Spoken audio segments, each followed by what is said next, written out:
भाइयों, इस संसार में हर एक प्राणी का अपने अपने स्वभाव के अनुरूप कर्म होते हैं और उन कर्मों के अनुरूप ही उनका धर्म होता है। यूं तो धर्म एक निश्चित आकृति या नियम नहीं है। आप यूं समझें कि परिस्थिति, स्वभाव और प्रकृति, इस दोनों इन तीनों के गुणों से गुणित होकर धर्म का स्वरूप बनता है।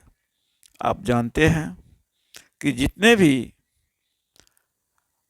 प्राणी जगत में प्राणी हैं, उन सबों का भोजन भिन्न भिन्न है और एक का भोजन दूसरे के भोजन में भिन्नता होना उनके धर्मगत है।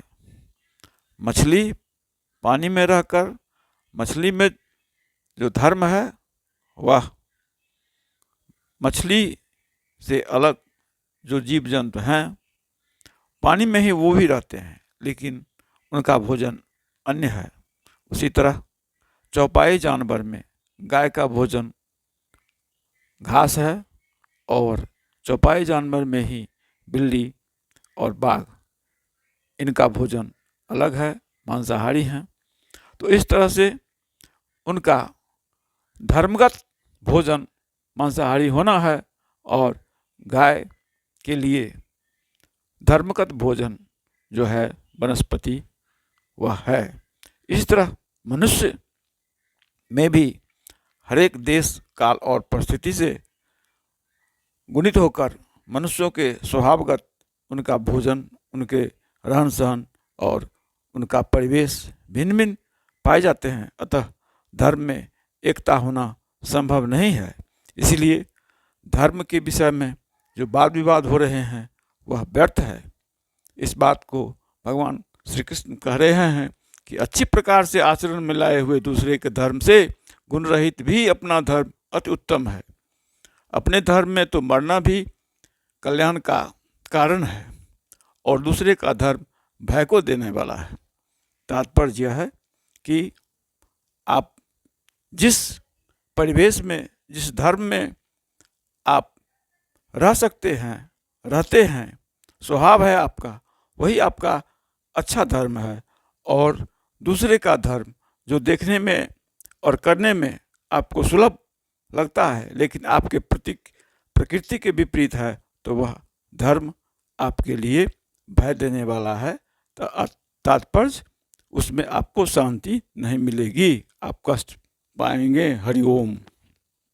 श्रेयान् स्वधर्मो विगुणः परधर्मात् स्वनुतिष्ठितात् स्वधर्मे निधनं श्रेयः परधर्मो भयावह।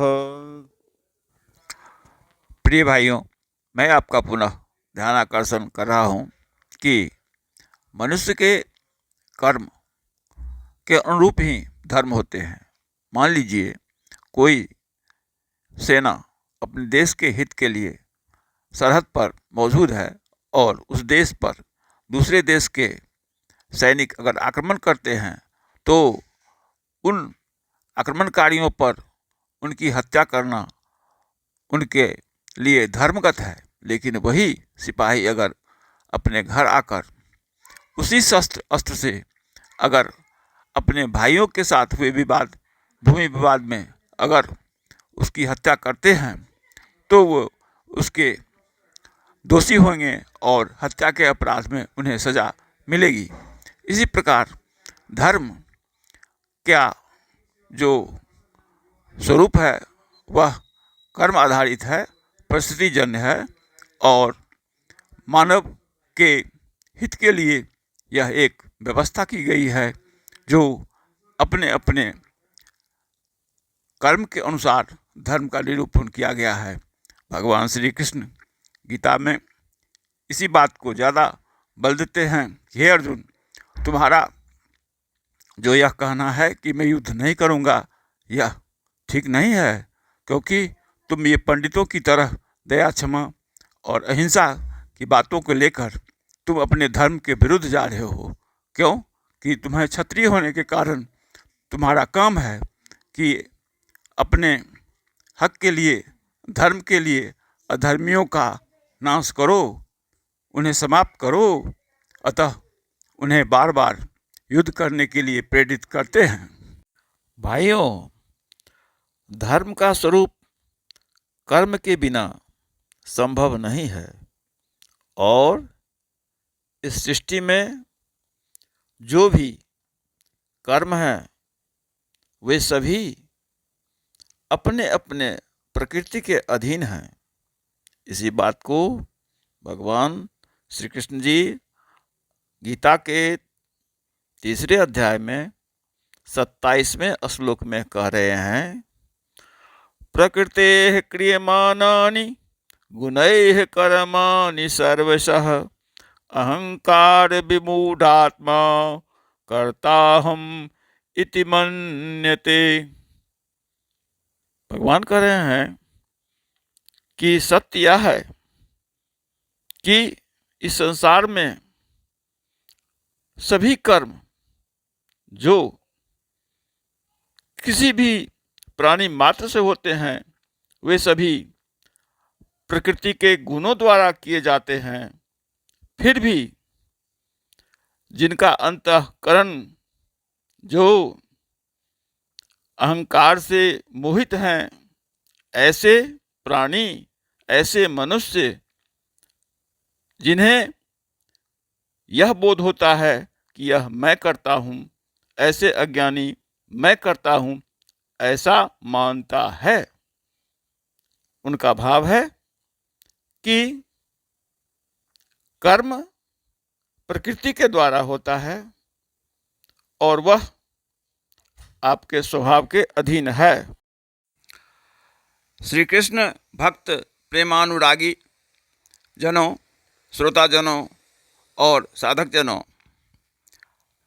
अभी वर्तमान जो समय बीत रहा है, इस समय में धर्म की चर्चा और एक धर्म दूसरे धर्म के लिए जो वाद विवाद कर रहे हैं वह नहीं होना चाहिए।